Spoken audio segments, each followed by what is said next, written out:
Welcome to the I Didn't Know What the Fuck I Was Doing podcast. We're your hosts, Teresa and David. This is the podcast with two ADHD entrepreneurs who've made a lot of mistakes. Each week, we discuss ways to navigate business, relationships, and health. We also interview excellent guests who share their own personal IDKWTF stories. Listen today so you can hear some relatable content as we normalize uncertainty and obstacles. Because it's important to admit that no one really knows what the fuck they're doing. And we're back. Welcome back. I'm Teresa Merrick. I'm David B. And this is the IDKWTF I Was Doing podcast. And we're here with a wonderful guest. Yes, this is part 2 with the amazing Jill Douglas, full of amazing tips and tricks about personal growth and development. And you don't want to miss it. Like, there were some good nuggets in there. Jill always has good nuggets. And she gave us some secret details of her exclusive retreats. So yes, which I need to sign up for one. Yeah. Like, I seriously want to go. So anybody else who wants to go, let's sign up together and go to a Jill retreat. And you know what? I do custom retreats. So if you want one in Colorado, you just talk to a few of your girlfriends and we can make it happen. You love coming here. So that'll be do. even the icing on the cake. Right. So, yeah. So anyway, we were talking about Soul Traverse, which is Jill's company. And she does retreats and she does coaching and she has a 21-day challenge, which we also got a little bit of insight on the last episode. So I want to ask though, Jill. So Jill loves to help women reconnect with who they are, what they desire, and how to take their aligned actions from there. And so why do you think, Jill, that so many people feel stuck or flatlined in life and just not like themselves, which might seem weird, but for those of you that have been there, which I've totally been there, where suddenly you wake up and you're like, who am I? What am I doing? Even when you like your life. Yeah. You still don't really know what happened. So why do you think so many of us end up there? Yeah. Well, I think a couple things. I think one of the biggest things truly is that we just kind of lose touch with what we want. And we start doing things that other people want or that we think other people want. Even go back to the time you were a young child and you really wanted to grab something, have something, do something. And your parents were like, no, we don't touch that. Or no, you can't have that thing. And it's like, wait a minute, I can't have what I want,? And so even from a very young age, there's just, now sometimes it's safety. Okay. But sometimes it's just because of our parents not being exhausted or something that they learned. There's so many reasons and those don't really matter. But over time, what I see is that we trust ourselves less and less. And when you don't trust yourself, it's almost like you're not plugging into your own power source. And so over time, you get exhausted, you get worn down, you get this flatline feeling. And sometimes you end up with a whole lot of stuff in life that looks really good. And you're like, why am I still unhappy? I have what looks like everything I should have, or you're just going through these motions. And you're just it's Groundhog Day all over again. So that's a big chunk of it. And also we do take on roles and roles evolve over time. In our last episode, we talked to mothering a lot and motherhood and devolving into our children. But truly our roles shift over time. You're a girl or a boy, but you're a young person. And then you are a coworker or a business leader or something. And then you may be a partner and then you may be a parent and it just changes. So of course we need to change too. So yeah, absolutely. Well, I just was thinking, because I'm I call myself a recovering people pleaser, but it's I lapse all the time. All the time. And I know that comes from when I was a kid and certain experiences I had. And there's no blame or anger there about it. Mm-hmm. But definitely, I think that was actually when I noticed, was when I was in truly the depths of how do I be the perfect wife to my husband and the perfect mother to my kids? And how do I make everybody else think that my life is going exactly right and my business is perfect and everything is perfect? It's that's just unrealistic. And looking back now, I'm holy crap, the pressure I was putting on myself. Right. And and then worrying about what everyone else might see if they looked in at my life. Well, nobody's looking at my life. They're all thinking about their own lives. Yeah, and how to make their own lives look perfect. Like, oh wait, it's like crazy. It's really, really insane. Let me just say something too about that. Even in the span of like, I don't know what the fuck I was doing. It's like, which is why I love being on here and talking about this, because it's just so normal to like not know, right? But then how much do we let that stop us? So I actually started my business during COVID. Yes, start leading an in-person retreat business during COVID. But I did it. And I had people come. I actually had somebody fly from another state to my retreat. Fuck yeah, I did. But did I know what I was like? Hell yeah. Hell yeah.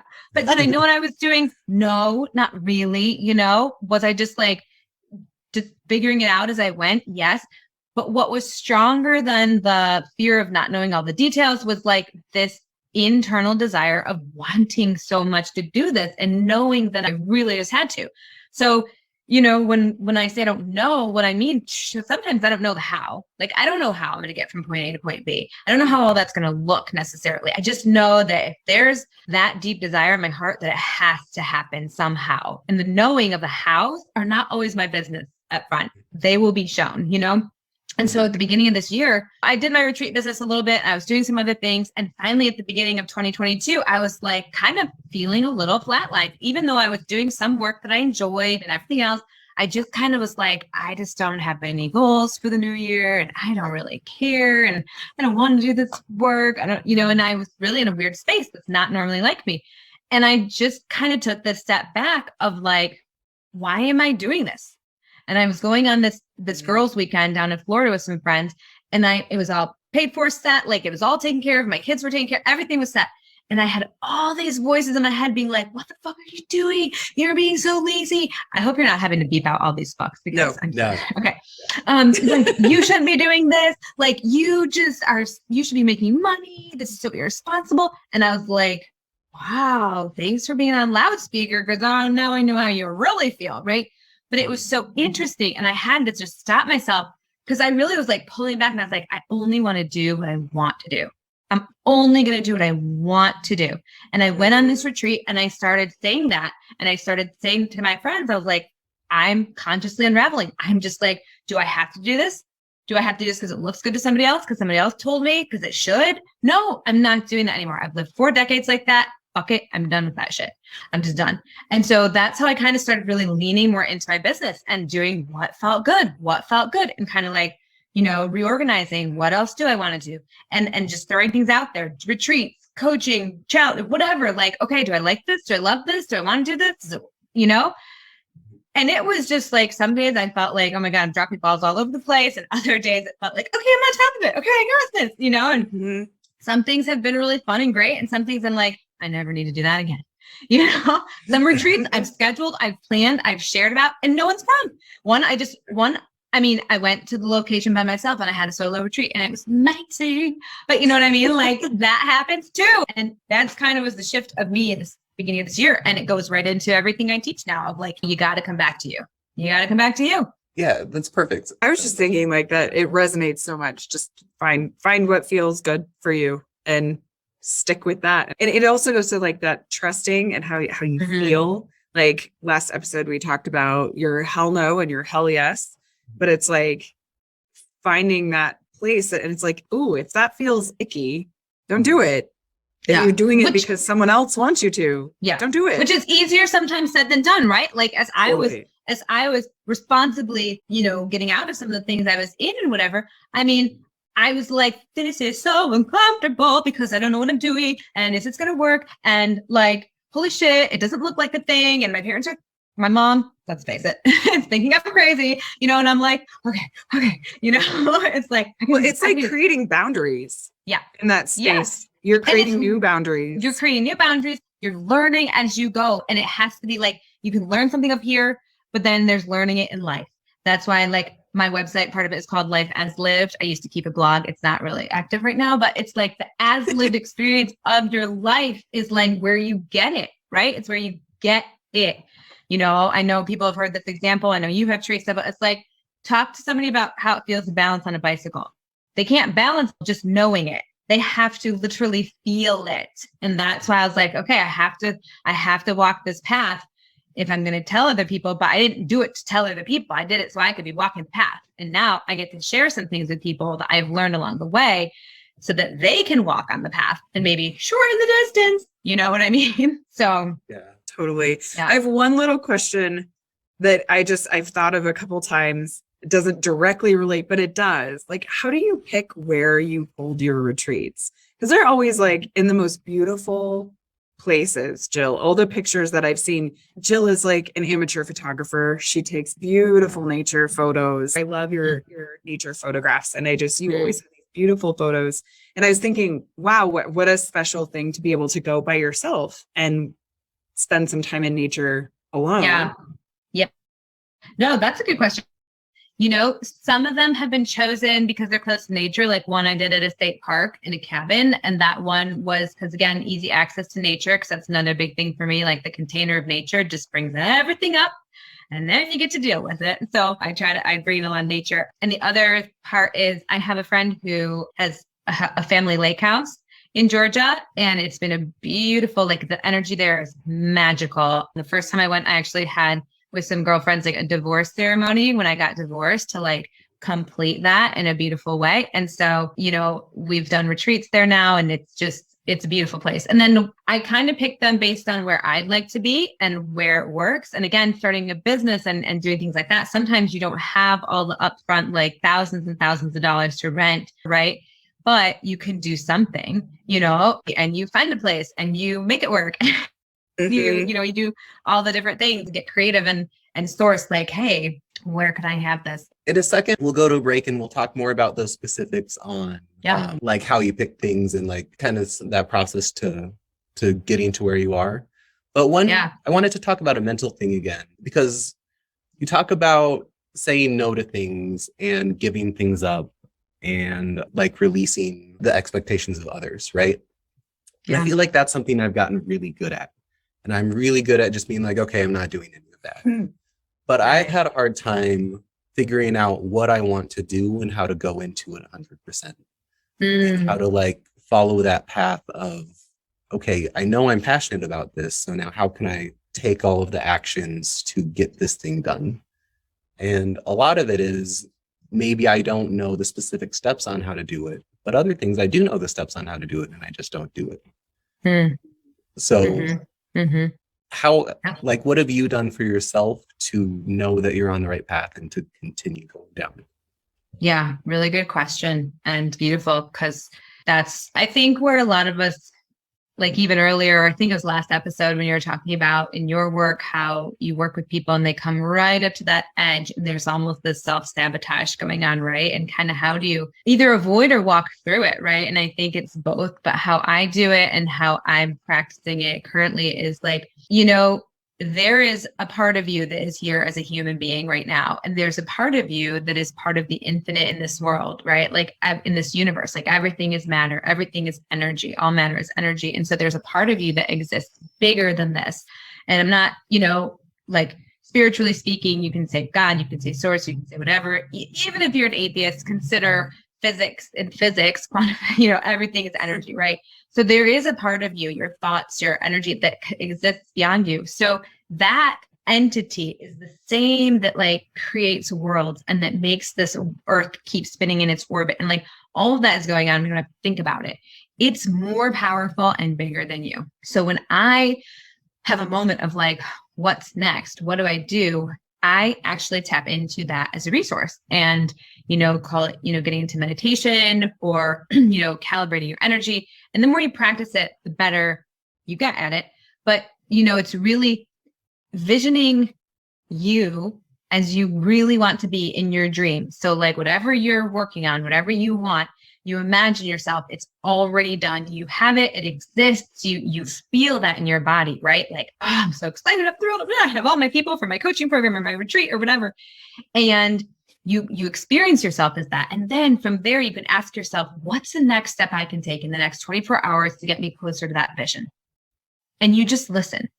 You just listen and feel into it. And you can hear things, you know, again, it's a practice. So in the beginning, you know, maybe you don't. And sometimes something might come up that you're like, take out the trash. What? But you take out the trash and you run into a neighbor who all of a sudden wants to go on a retreat and who knows? You know what I mean? But like that higher source really does know things. Like for one of my retreats, like I was at the lake house and I just took a rest in the bedroom, and I was working on filling a retreat coming up. I had one person, I think, signed up, and I just laid there. And as I was just resting, I imagined being in the little living room near the fireplace with the women at my retreat. And like a couple hours later, the woman who came, she was like, oh, I have two people. I have a few people who want to, talk to you or get signed up or whatever. And I had like 3 whole spots filled in a matter of 2 hours. I didn't talk to them at all. I didn't even talk to them. They were just, yep, how much? I'm paying you now. I was like, okay.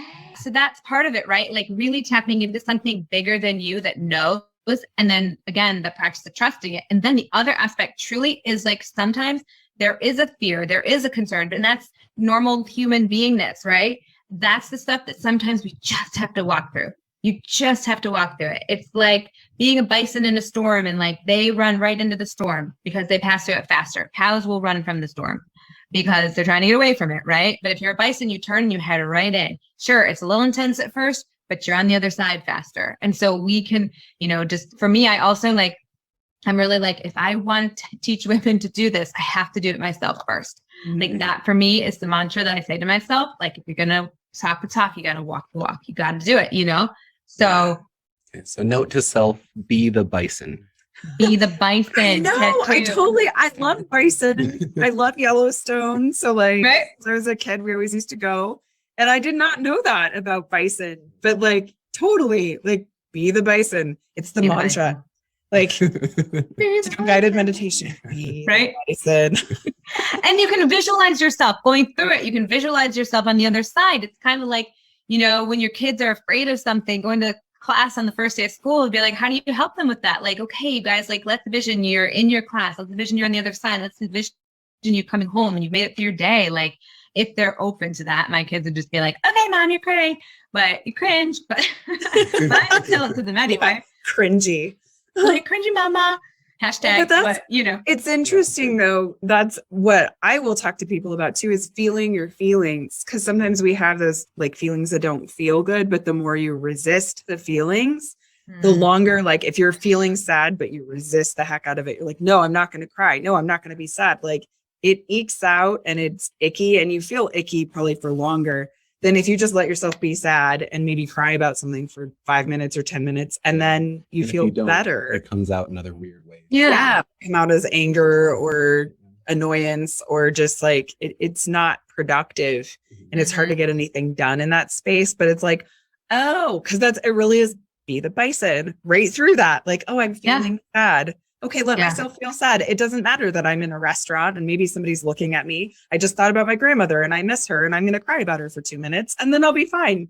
Yeah, exactly. I hate when people apologize for crying. Here's the other thing. Like there is this scale that's like to move through when you're talking about emotions and going towards freedom, right? And the lowest one is like that's suffering right at the bottom of the triangle, right? The next one up is apathy. So like even one of my challenges, I'm like, what are you tolerating in your life? Like notice the little things. I hate these socks, but I just wear them because I have to. Like, what are you just tolerating? That apathy, that resignation, such a low vibe, right? So that's where a lot of people get stuck. The depression, feeling down, feeling flatlined, right? They're stuck right there. Their next one, I think, is, I can't remember, it's anger or sadness. They're right next to each other. So sometimes we feel like we're going backwards or something because we have these strong emotions, but really we're not. We're going through something. Another kind of format I use for my program, I do this for my 6-month coaching program, is like the hero's journey. And it's like, you got to go into that deep cave of unknown to face, in my opinion, fear is like a part of yourself you don't know yet, that you haven't looked in the face. And when you go into that cave and you look it in the face and you come out the other side, you're like, oh my God, my higher self is here waiting for me all the time. There's light over here. You just have to trust there's always light on the other side of your dark cave. It's not always, it's not going to feel fun. I'm not going to lie. But hold in your mind that there is light, that there is a being of you, a future self of you welcoming you and saying, come through. I'm right here. I'm right here. I'm right here. You just can't see me yet, but I'm right here. Nice. Yeah. That's perfect. That's beautiful. I love that. Yeah. Thank you, Jill. Okay. Well, now let's take a little quick break, and then we're going to get into like the nuts and bolts of how you got started with Soul Traverse in the middle of a pandemic. I'm so excited to hear a little bit more about how that plays into your business as well. So quick message from our sponsors and we'll be right back. This is a podcast for anyone looking to improve their personal, professional, or family life.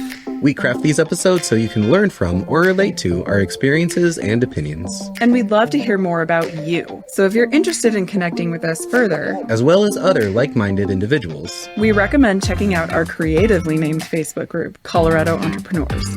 You don't have to be from Colorado or be an entrepreneur to join, but it doesn't hurt. Just go to facebook.com/groups/Colorado Biz, that's B-I-Z, and send us a join request. Or check the link in the description and show notes below. Thanks for listening, and now back to the show. We're back with part 2 of episode 2 of this wonderful interview. And yeah, so I thought we could cover you started this in the pandemic, but before that you were blogging, right? And you were doing some podcasting. And what are some other steps that you've taken on your journey to develop and grow your business?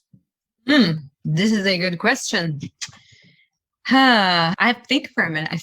I'm like, what have I done? You kind of forget after a time. It's so interesting because I will say, before I was doing this fully, I was working with a health and wellness company. And so for that, I was honestly making connections. I'd go to networking meetings back when we were meeting IRL in real life. Right. It was I was doing all that kind of stuff and blah, blah, blah. So in some ways, that was part of growing my community. And some of those people now are people who are like, oh, I've been watching you. Oh, I love what you're saying. Or, oh, la, la. So some of it is just being seen enough to be seen, right? Yes, I do sometimes podcasts and I love that. Yes, I used to do my blog and I enjoy writing. I'm a writer. Yes, I love photography, as Teresa mentioned before, because I love noticing the little things in life that are just beautiful in the midst of a challenge. I think if there is something about me that is me, it's finding the grit and the grace, finding the beauty in the challenge. And I've lived in some places where I haven't loved living necessarily, but I'm I'm going to go out and I'm going to find something beautiful to take a picture of because there is something everywhere. This does not really answer your question, but okay, it's perfect. All of it actually contributes because I started recognizing this is just who I am. This is just part of me, what I like. And I think honestly, whatever you're doing, you come back to that. What do I love doing? What do I love doing? Okay, do more of that, So I want to do more speaking gigs. I love public speaking. And that's a weird thing. And most people don't. I just love it. There's such an aliveness to it. So I do too. Yeah. So we're the rare people that are let's get up and talk to people. Right? Exactly. I've done other coaching programs. I've done a lot of that kind of stuff to discern okay, I like this kind of coaching, not that kind of coaching. You know what I mean? And that was good to discover because now as I'm becoming my own version of me, I can pick and choose. And as I set up my 21-day Soulfire challenge and my retreats and coming up with this massive diagram of how I'm going to walk people through this beautiful journey for themselves. It's it comes from so many different places that I've experienced. That's a really interesting thing that you mentioned because I think a lot of people feel there's this one path they need to follow where they'll do a training. They say, hey, this is the steps you need to take. But really to be an authentic coach, I think you have to take all of your life experience. You have to dive into the things that you're passionate about. Yes. And then you can't know where that end goal is going to be until it finally comes together. Mm-hmm. Yeah. Right? And even then it'll evolve, right? Absolutely. Yeah, you're totally right. And I've done, I've been in Tony Robbins and Dean Graziosi's year-long coaching, business mastery program. I've done that, and they give you amazing information and amazing tools and all of that. And even then I wasn't where I'm at now, because I had to, again, develop what's me, who am I, and now I'm in some programs with some people, but also doing my own thing and creating the challenge. The 21-day Soulfire challenge was so fun for me because I got to decide okay, if I'm going to walk people through these 21 days and start here and I want them to end up here, what do they have to go through and what order? And I'm sure it'll go through many iterations, but Absolutely. It's just really fun and it's amazing to hear what people get out of these challenges. And sometimes I think when you enjoy something or you like something or something comes easily to you, you can also really downplay the value that you're giving other people. I know that's something that I am growing through even now, I noticed that your prices are all very low, or that's just not super expensive. That was the number one. Yeah, Dana was like, these retreats are like really good price. I was like, I told her to raise the prices. I know. Well, I started super insanely low. And then I was like, what am I doing? But I didn't realize because like I just liked them, right? But then I started, doing some market research and looking around and I was like, oh. And then when I hear of people like even going through my 21-day challenge, right? And like knocking off $80,000 of debt and losing weight or cleaning their whole house up that they haven't done for, years and years and years, or whatever it is, like giving up the belief that like they're not valuable, like having these amazing moments. And I'm like, hey. So I think it speaks to like your character and your passion for what you do, is that you do keep the prices lower because you want to reach more people. Because right now you're at that place where you're just like, okay, I want to share this with as many people as possible. And not everyone can afford those more expensive things. Yeah. A $10,000 weekend retreat. Yeah. Like that's for a lot of us, not something that's currently an option financially. Even if you would get that value 10 times over, it's just not doable. Right. Right. And so if you can give that same experience for dramatically less, you can reach a different audience and bring them and elevate them faster. Right. Yeah. And that's the thing, right? There's so many variables and I've played around with a lot of them. And I always, I probably always will, play around with what works and what I like the best. I really like the challenge and I really like something that's longer for people to, again, like we talked about either earlier this episode or the last one, like really keep them on the tracks. Because when you're changing beliefs and habits, it takes longer than that. And when we're left to our own devices, we're going to fall back into that. So that's why, Michael Phelps isn't going to be like, okay, well, I took a week's worth of coaching from my coach and now I'm good. I'm going to go swim and I'm going to win the Olympic gold. No, you wouldn't do that.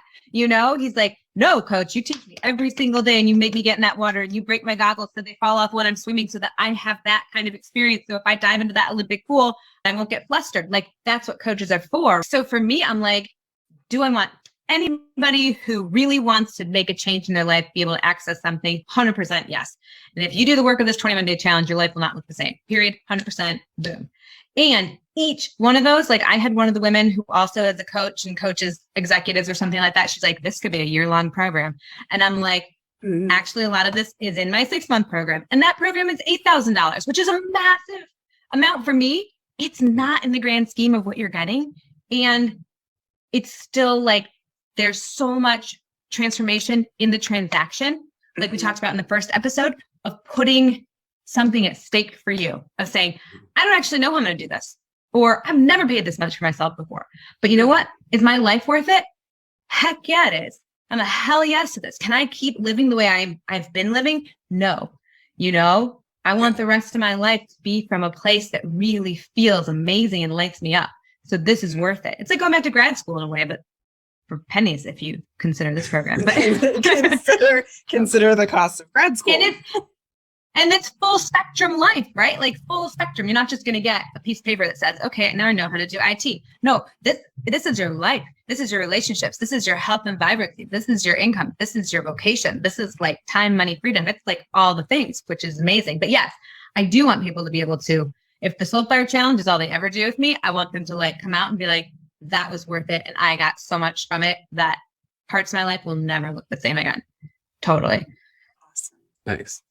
Well, so I want to ask, what is like one of your biggest challenges when you were putting this together and you were like, all right, I'm gonna do these retreats, which you said, I didn't know what I was doing. I just did it. And I got that. But like, what else has been like something that you found yourself needing to work through and challenging you to step up to the next level? Because I know you're just going to keep on stepping up because that's what you do. And I love that about you.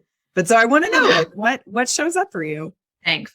Yeah. Well, I'll be super real and vulnerable right now. Like one of the biggest things still for me sometimes is putting myself out there to someone and be like, hey, do you want to hop on a call with me and have me listen to what you want in your life? And offer you some ways to get there.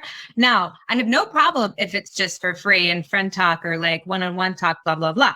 But if I'm going to tell you sometimes like, and sometimes a part of me feels uncomfortable saying, and if you want this, I can give all this to you and this is what it costs. Sometimes I don't. And it works better for me when I'm in a relationship already with some people, like the people who've come out of my challenge and they've already gotten so much and they know me and my style. I don't have as much like, but sometimes I still have parts of me still have things going on when it's like, I'm going to offer you this and it's so much value, but like, are you going to be a yes? Are you going to be a no? So like for me, sometimes it still occurs as a little bit scary to be like, I'm going to put myself out there. And you know, what's in the background is, okay, well, can I coach them?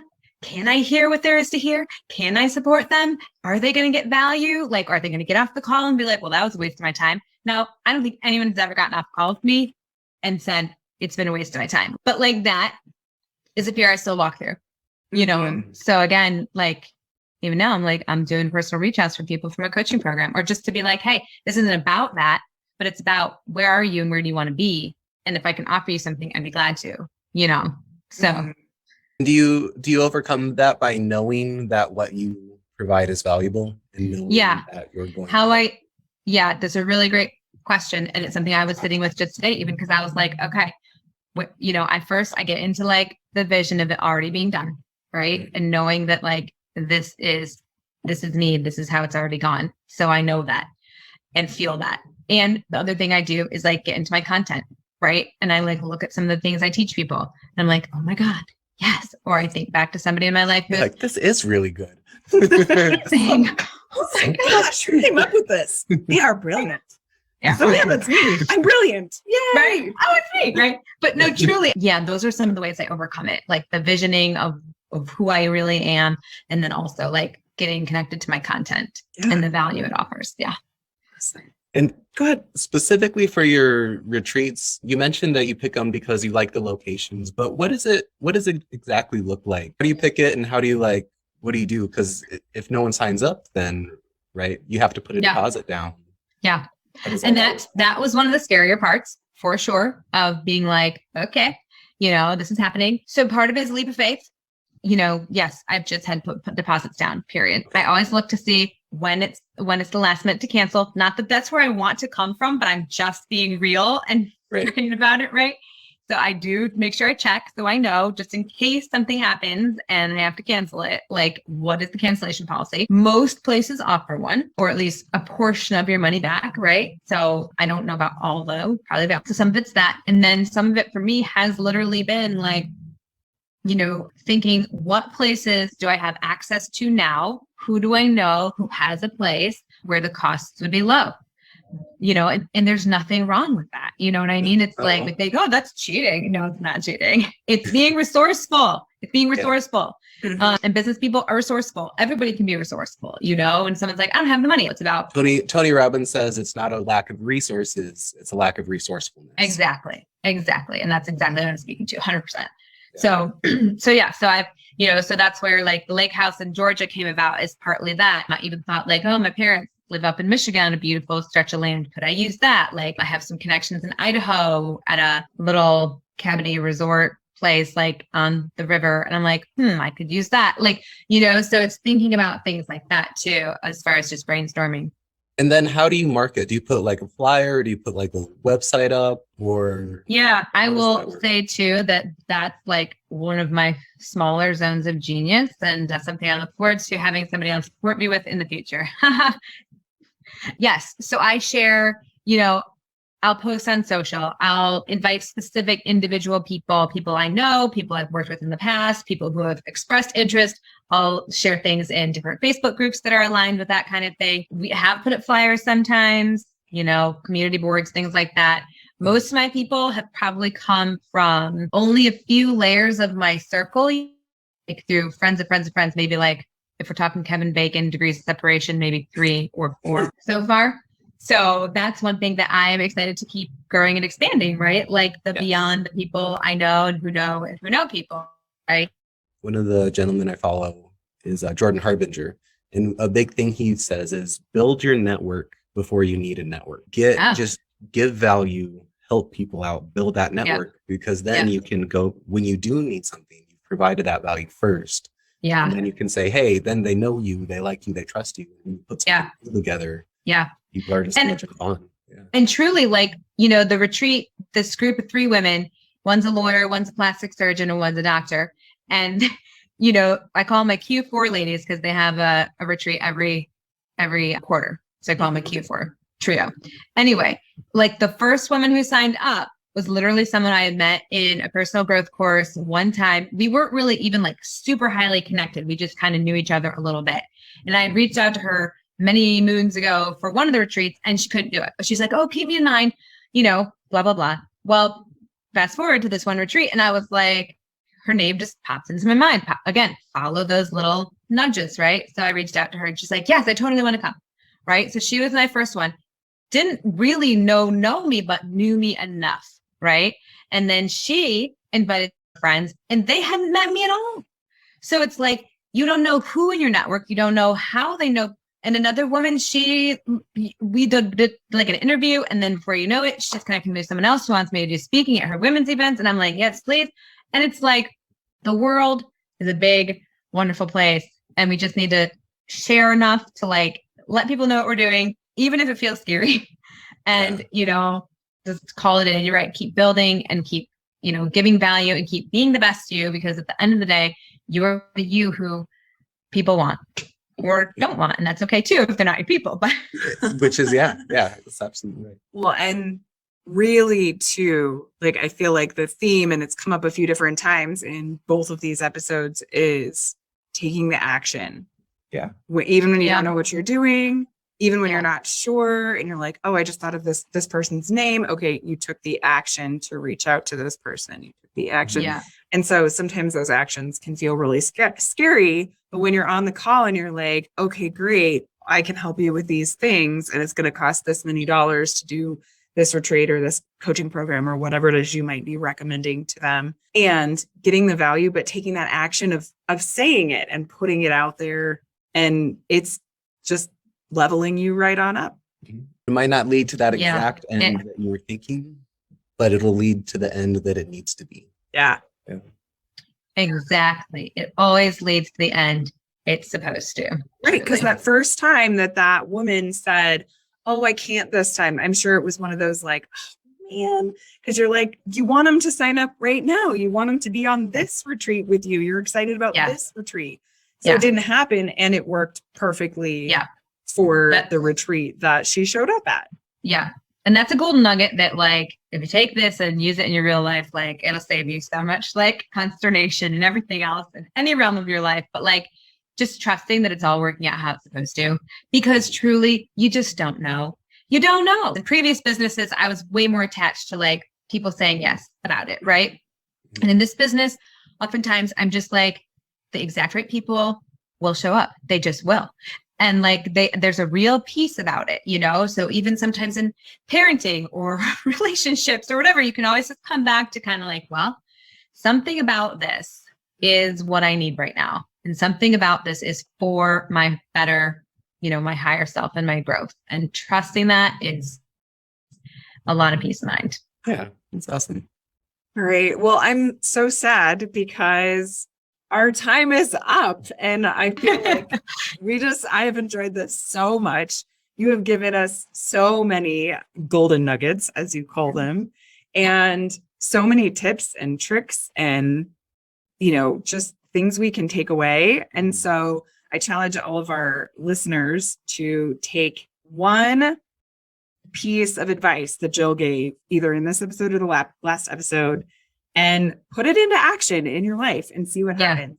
And I'm going to like, comment, reach out to us, reach out to Jill, like, let us know what you get, because I know that I'm from the last episode. So if you haven't listened to it, go listen, but I'm going to say no with no explanation, which is going to be interesting for me.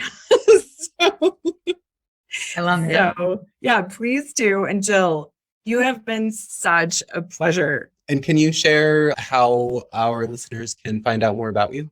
Yeah, I can. And before I do that, I know Teresa's takeaway that she's going to practice. David, do you have one that you're going to take away from today and practice?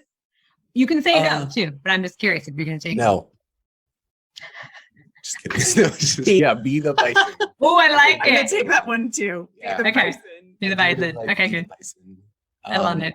Perfect. So that is Okay. I do need to take just more action in my life, and I need to be doing more of the things that I know I should be doing.